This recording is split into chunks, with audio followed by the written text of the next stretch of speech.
Thank you. The service delivery issues across the city are more or less the same. And when I speak about service delivery issues, I'm talking about roads.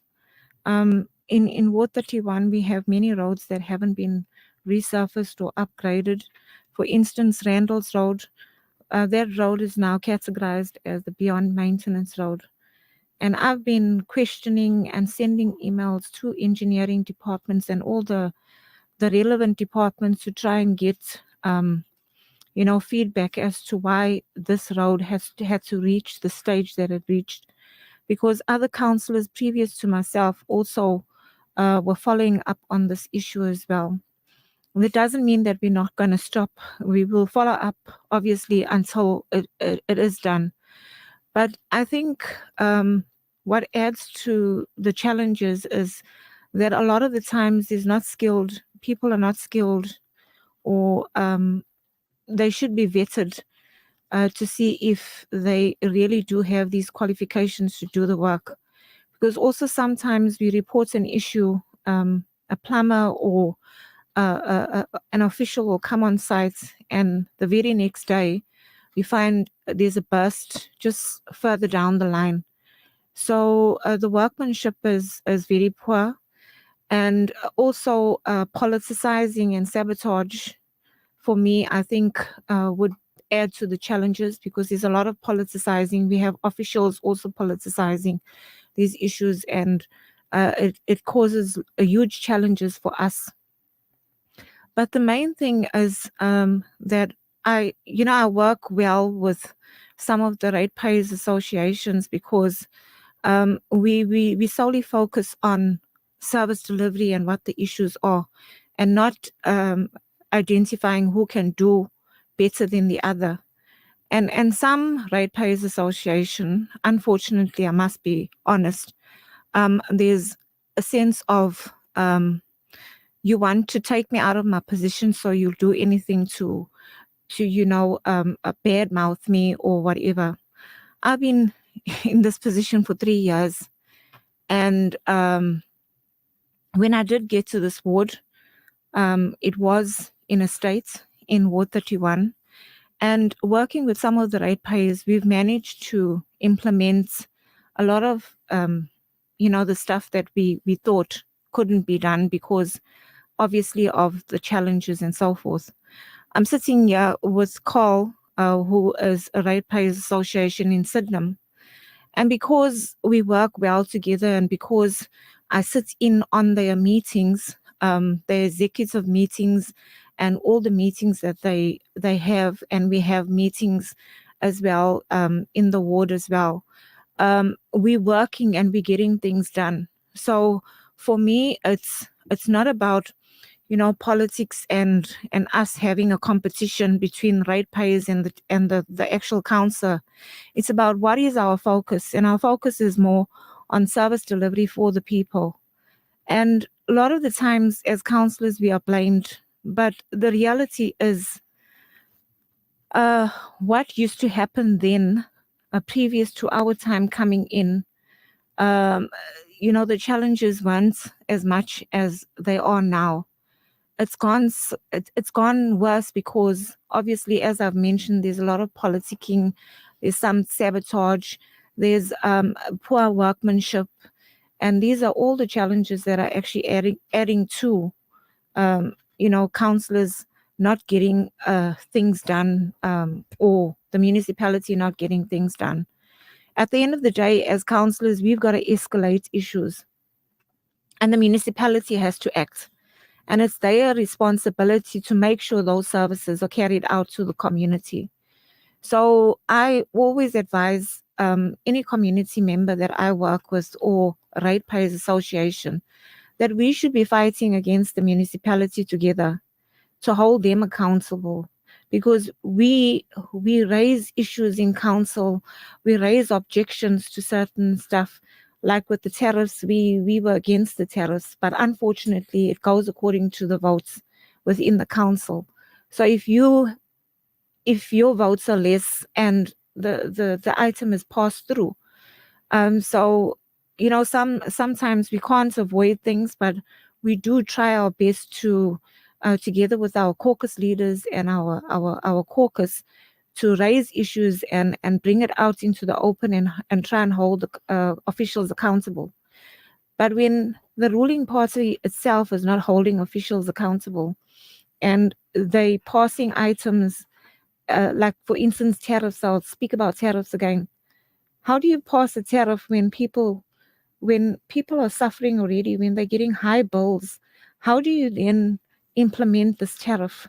You're implementing a tariff because you want more money to pay to um, upgrade the city and so forth. It doesn't make sense to increase a tariff where people are suffering and they can't afford to pay this. I've had people come to me crying because of their bills, and these are elderly people that are 70, 80 years old, not knowing how to go about paying for this bill. How do you write off this bill and so forth? So there's many challenges. It's water issues, it's electricity issues, it's building in our building inspectorates and town planning. There's just volumes of work, and this all adds to the challenges that we're having as well, because people are building, but they're not building or they're not upgrading accordingly. They're bypassing the system, which also affects our infrastructure that's old. How do you then build and not accommodate? Councillor, what I want to do is I want to bring in our councillors from Pietermaritzburg. Firstly, for me, the systems have to work, because the reason why our residents have sometimes high bills is the estimations. There's no proper billing system in place. We used to have the people who read the meter, do the meter readings and so forth, and it seems like that is not happening timelessly. But what I must also state is that, in order for us to get the systems right, we need to know and understand the workplace and the policy of the municipality. And like the previous speakers indicated, there has been a lot of maladministration, corruption, and some of these issues have been are in place because of the maladministration in the municipality. But having qualified and competent and skilled officials and people who can plan properly and put structures in place and proper planning and also the upgrading of the infrastructure and making sure that they budget correctly, that all falls under the the qualifications and competency of the officials that actually work in these departments. One of the other items that I would like to also bring forward is the integrated development plan, which shapes the municipality. This plan actually helps, for the entire council or municipality to actually shape the future or determine the service delivery, how they would implement or curb a service delivery issues. And a lot of the time, I don't think that this plan has been implemented properly across the city. Also, a ward-based plan would assist the officials. This is currently what I'm doing, as a ward-based plan to make sure that we submit to the Speaker's office so that they know exactly what Ward 31 really requires and the challenges and the issues that we experience in the ward.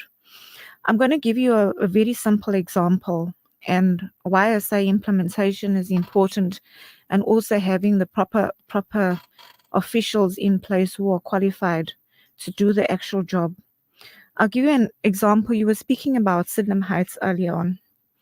In C Block, Sydenham Heights was known to be the very violent, gunfighting gang. They had come to me to assist them with getting the block of flats in order financially, and also just getting the residents to assist in in playing their part as well. So what we did is I requested that they get a structure in place where they have an AGM and they get somebody who knows about finance, about management of the buildings, and get a committee, a working committee that would work with them in the maintenance of the building and so forth. So we formed the structure and we had the AGM and we got the residents to, vote for a proper structure. We had meetings with them. They were in almost, I think, about 200,000 rand debts in the billing system because of maladministration. But as soon as they got the structure the proper structure in place, they started seeing the fruits and people started paying. So sometimes, just like you have the Ratepayers Association, they don't want to pay because they're not getting the services. So you found that in C Block, residents were not paying at the time because they were not seeing the fruits of what they were paying for. So once we put the structure in place, I can tell you now, you go to Sydenham Heights C Block and you see a different area. They've got a play area. They got a proper system in place where the funds, there's transparency in funds, what they're utilizing the funds for and so forth. And this is just a simple example of how we turn that place around. Another example would be Excelsior Court. It was a derelict building. SAPS was involved there. There was a whole lot of issues. There was a makeshift butchery. And from 2015, I think 2015, 2014, we've had this problem. And we now have a new public works minister who came there on one day and promised that he would turn around things within 2 weeks, and which he did. So how is it that from 2015 to 2024, one person comes in with his crew or his team to come and do an oversight and can change things within 2 weeks? That building now is secure. They have security on a 24-hour security. They have fenced the building. They put rat traps and so forth. And, that was in 2 weeks. So what you're saying is change. Put competent people who know what they are doing and know how to budget accordingly, and things will come right. And I must just say, I know that a lot of people criticize the GNU, but they must remember that with the GNU, some of the other political parties have just come in, and to undo 30 years of, I don't know whether to call it disaster, it's not going to be easy to just turn it around in 1 year. But we are seeing the fruits of what the GNU is doing. I know that it's to some people it's not enough. You can't say it's not enough when the GNU has just been formed and they've just started. Obviously, they would have they would have a difference in opinion at times, and they would have to sit down and communicate on policies and so forth. So it's not an easy task. Just like for me, for 3 years, I haven't had an office. So I've got to basically work from the boot of my car because I've had to wait for municipality to approve my office, which was just a click of a button. But I've waited 3 years and only now I will get my office. So there's a lot of challenges, not only for the GNU or local. I think it's across. What you're saying is, if there's a will to change, you can make changes. I want to wrap up. We're running out of time with our guests in our Pietermaritzburg office. Firstly, with Councilor Renus Niman. Councilor, you've heard our various councillors chatting. You've got 2 minutes to just wrap up. I know we're going to talk about municipal elections 2026 going forward on another occasion, but your closing comments, Councillor Renus. Yes, thank you very much. I think we can safely say that across the board tonight, there is a proper identification of the problem. And I think there's a willingness and determination to solve the problem, and there are various ways and means that has been described. So that in itself is positive. As the ACDP, we have got no doubt in our mind that if we come together, work together, focus on the real problems, minimize the politicization, and look at what the community needs, and implement the legislation that is, in fact, the enabling vehicle, there's no doubt that we can solve the problem. But we have to be firm. We must not tolerate any form of corruption and maladministration in any way and in any form whatsoever. And with that determination, there's no doubt that we can revive a city like Mckenzie, which is the city of choice. It should be the city of choice. It can be the city of choice. It's a beautiful city, and we've got no doubt that we can bring it back to its former glory in a very short space of time if we stick together and we do things properly. Thank you. Niman, this is why Pietermaritzburg is the capital of KZN because of its location and its rich history of having the highest degree of service delivery. I thank you for your concise analysis of the current crisis and the way forward. We will chat with you in not too a distant future. I'd like to bring in Councilor Zweli Magoban. Councilor, your closing comments. You've got 2 minutes. Thanks about an opportunity to discuss these issues.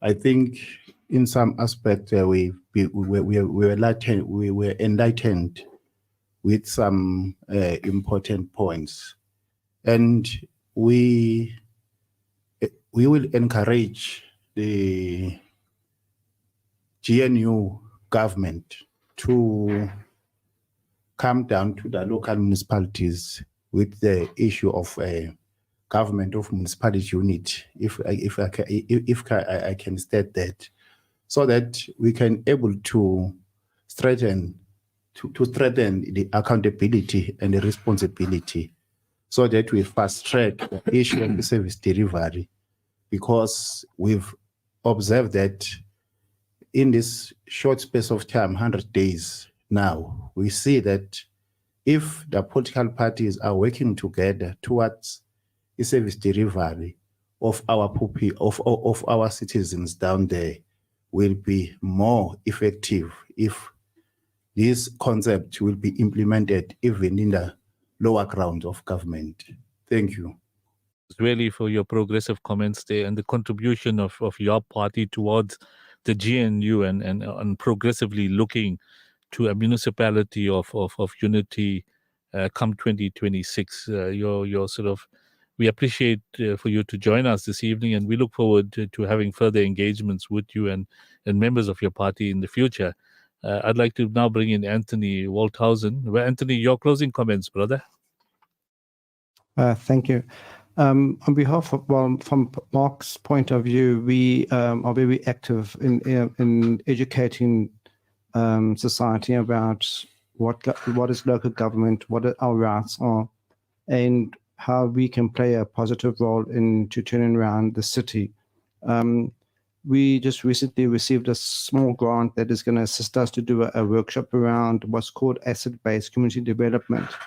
And this is how we're looking at the community, the residents, to actually identify problems in their communities, and also coming up with solutions. And what we're going to be doing, it's a 3-day workshop we're going to be doing to provide us with the tools, and thereafter to implement what we have learned. But we also go on to include the KZN Cocta as part of this training, as well as the RDP manager from Mckenzie municipality to be part of this. So it's a way of actually being inclusive, and what we're finding as well too, which the municipalities not doing, which is part of the Municipal Systems Act, whereby the focus is on public participation, which is not happening. So what we're trying to do is actually capacitate ourselves as citizens to understand how things work and how we can engage with all stakeholders, because it's important that all stakeholders are involved in this, trying to solve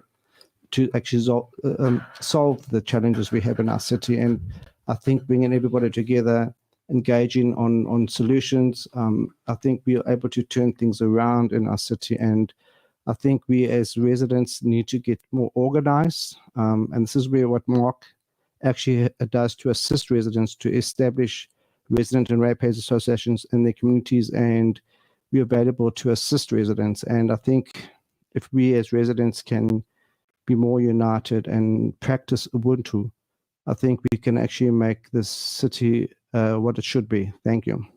Excellent comments there, Anthony. And, I thank you for being very progressive with your 11 ratepayer associations in working towards a solution rather than only being critical. Ratepayers associations do play an oversight role, but have to be part of the solution to the ongoing problems to give confidence to the ratepayers in Mckenzie and surrounds.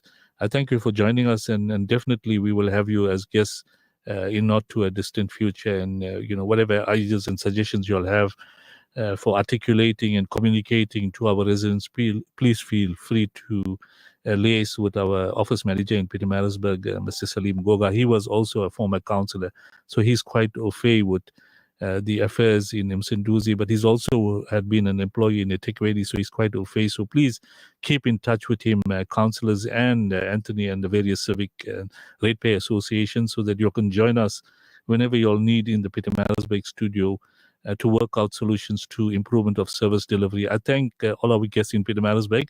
I'd like to continue briefly with our discussion and wrap up in Durban. Krish, I'd like to bring you in. You've heard 4 councillors chatting, and then now there's 3 ratepayer associations, so they ahead of you all 4-3 in the scoring. Your closing comments, Krish. Hi, thanks, Eunice. If all politicians understood and accepted that they were here for the interests of the citizens first and foremost, and not their political parties and friends, I think the political landscape would be pretty different. Governance would be pretty different as well. And the only question that any politician needs to actually answer is, whatever decision they're taking, is it in the best interests of South Africa and its citizens? And that should be the guiding light. Unfortunately, it doesn't happen. And that applies to, as much as I was very impressed with what Councilor Chuma had to say, that also applies to the EFF. Some of them live in the absolute lap of capitalistic luxury, and yet they supposedly represent the poorest of the poor. I think as far as solution in eThekwini, constructive engagement with the various ratepayers and civic bodies. Constructive engagement, by constructive engagement, I mean not the stick box meetings that they have. Constructive engagements where we identify and define challenges that we face and then look at the solutions constructively. Not about pointing fingers, not about them and us situation, but look at it constructively. For example, a simple example, if there is a service provider that doesn't seem to know what they're doing, a plumber, for example, which is a common thing, and if we bring it to the attention of the municipality, that person should be taken off their list of service providers. But what happens is you see that person again and again appearing there. The same thing would apply to even administrative officials within the eThekwini municipality. If they're incompetent and not doing their job, the municipality needs to answer to the ratepayers as to why is that person still in that position, because that compounds the entire problem that we're experiencing here. For me, that's the short-term goal. Certainly long-term, just my personal opinion, we seem to need a UDF kind of structure where civil society gets together and kicks out people who are not representing us effectively. That's going for the next elections. Yeah, I think that's about it. Thank you, Krish. Krish is the deputy chair of the Overport Ratepayers Association. Before I conclude with Mr. Lawton, Carl Lawton, I just want to read out a couple of comments that's come through on WhatsApp. Salams, brother Yunus Saku Sahab and the Al Ansar team. I read somewhere ANC is talking with MK, think this is a good move for KZN in terms of the sake of stability and the economy. I think once MK has organized its structures properly, it is a party for the poor. We must acknowledge that currently we have a capitalist versus socialist political situation in South Africa, and the current GNU is not capable of looking after the marginalized. More so now, there's a talk of a forced inclusion of traditional reps into local government, which is questionable. This is Frank, he's from Piemberg. The problem is the current electoral model we have that favors the kind of situation in local government throughout the country. Years back, the late Dr. Van Zyl Slabbert put an alternative electoral system on the table, but this was shelved by Parliament. An anonymous comment came through, also no money for infrastructure, yet there's millions given to one soccer club in Pietermaritzburg. We know that club there. I think it's Royal AM. And then some ratepayer umbrella bodies are just stepping stones for the opposition parties. So ratepayer bodies need to look at themselves. Salams Yunus, the last time DSW refuse bill was billed on our monthly bill was in June 24. No bill for July, August, September. For October 24, we have been billed thrice. So everybody has to cough up 600 Rand more on their accounts. This is just going to attract interest and disconnection for non-payment. That's in eThekwini. Salams, please forward my messages to Yunus Sakur. Ask him to please WhatsApp me on this number. He's saying, who can we have his cell? There's some problems regarding municipality, which I can't get to the right person to talk to. So we're going to have to direct them through the ratepayer associations. The overport ratepayer associations have linkage with lots of municipalities, officials in the municipality, and I'm sure they will be able to assist. I received a message from one of the ratepayer associations, from Ward 25 in Springfield. I'm not sure whether our tech has got the message. I want to play that message quickly.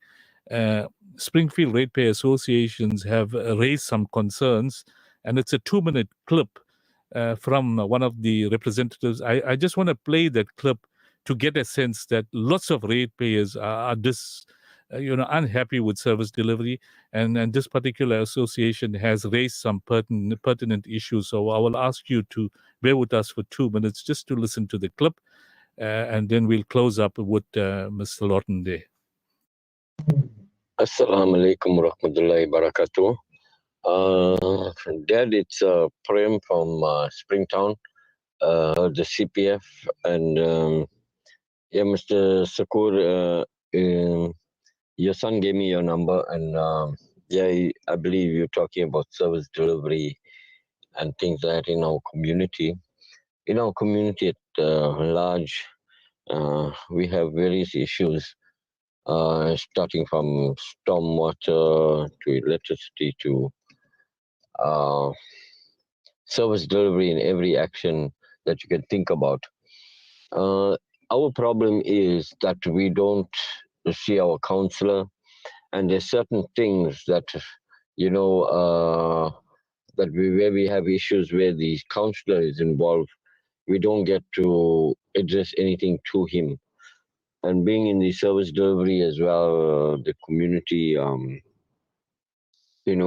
service delivery, most of the time we are rallying around and we're trying to get people and contacts in order to sort our issues out, because our councillor doesn't take our calls and he is not active in our community, in our area. He only sees to the informal settlement. So I believe just lately he had a meeting where he wants to put up low-cost housings and things like that. That's on Alpine. And because we are Ward 25, he lives in the Jadu Place area, I believe so. And yeah, so he is totally, we don't have any sources of interaction with him. So that's where the problem is, and it's hard for us as the community. We have to do our resources and try to make contacts here, there, everywhere to try to sort out our electricity, our plumbing, and our any form of service delivery. So we are making reports, getting to know people in the department in order for us to move forward. So yeah, that's my small input. And our councillor is Councillor Temba Mckenzie. That's our Ward 25. That was, a comment that came through from Ward 25 Ratepayer Associations. They're up in arms. Briefly, he gave an indication. Now, I just want to wrap up with a final comment from Councillor Mckenzie. This particular councillor is never in the other areas beside the informal settlements. I suggested that they raise this with the Speaker of Council. Perhaps you just want to add to how Prem and Ward 25 ratepayer associations will be able to deal with this councillor that's not providing the necessary support to them, Councillor Mckenzie? Yeah, they need to arrange a meeting with the Speaker's office and obviously lay a complaint. They can also email the Speaker's office with the complaint. I have been, consulting with Ward 25 and I try my best to assist. Even the PR councillor from the GA also tries to assist in that area. A lot of the residents or some of the residents from that area actually contact me and they say, Councillor, we know that it is not your area, but we are stuck. We need assistance. And obviously, as a councillor, you cannot say no, even though it's not your jurisdiction. So I tend to assist a lot in that area. But yes, the right process would be to lay a complaint and report. And I'm not just saying for that councillor, for any councillor for that matter.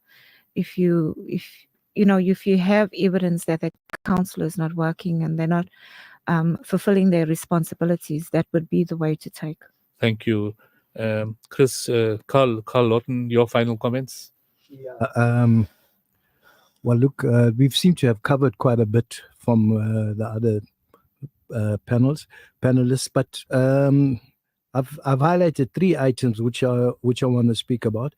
The first one will be a vote to education. We got the upcoming municipal election in 2026, which doesn't give us much time, even though it looks like it's a year and a half away. But we need our NGOs to get more involved with educating our communities. And then secondly, when we vote as a community, we need to be sure that we're voting for the right party that will be improving our service delivery within our community. It's no use after we voted or we don't go and vote and then we're on all the chats and we're all making nasty comments about this person and that person, but we need to become more involved.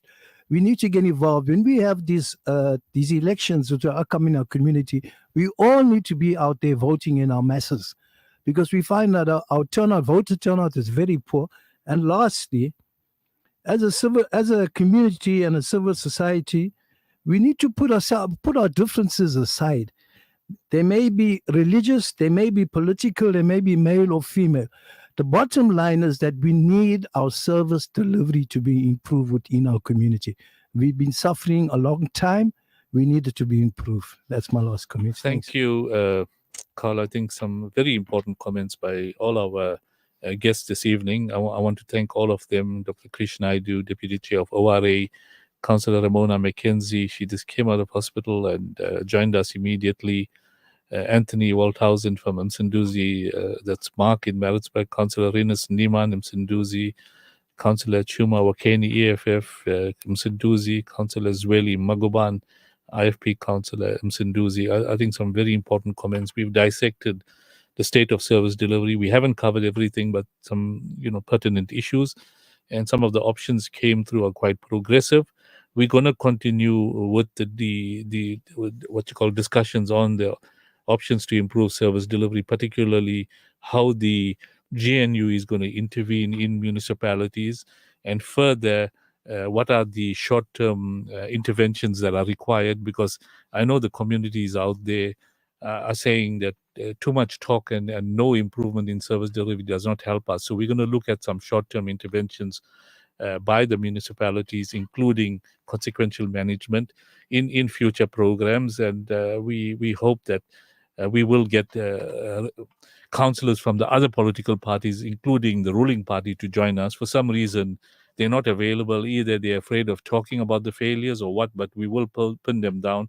and have them joining us, because ultimately, come 2026, we want an efficient council in place together with efficient officials to provide value for money, not only for the taxpayer, but the ratepayer.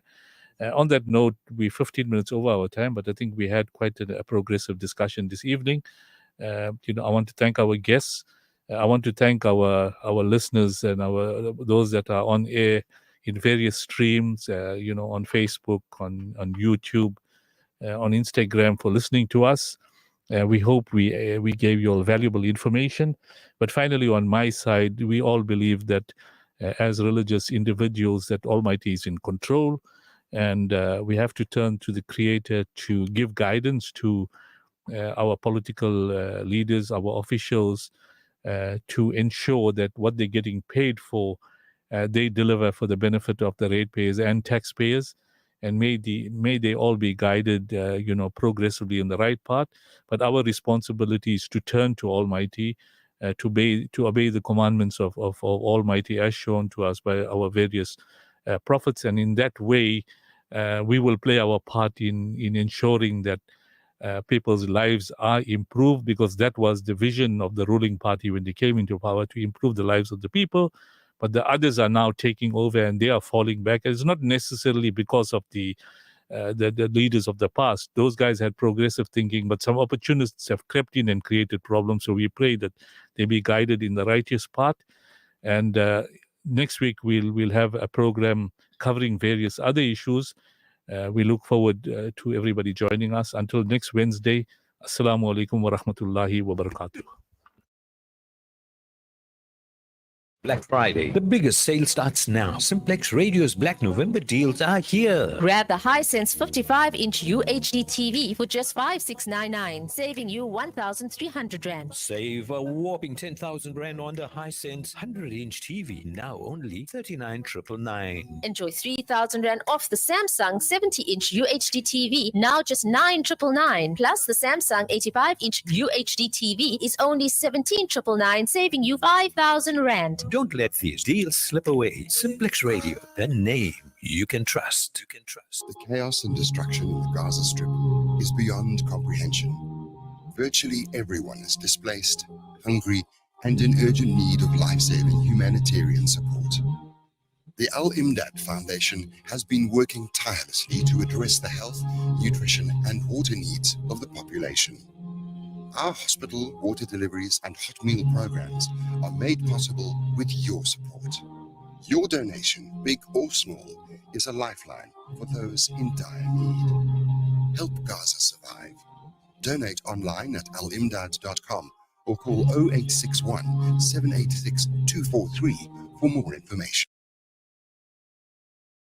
This segment is brought to you by Kenfield Auto, your RMI approved service and repair specialist. 236 Brickfield Road, Overport. Kenfield Auto. Bismillahirrahmanirrahim. ربنا أتمم لنا نورنا واغفر لنا إنك على كل شيء قدير.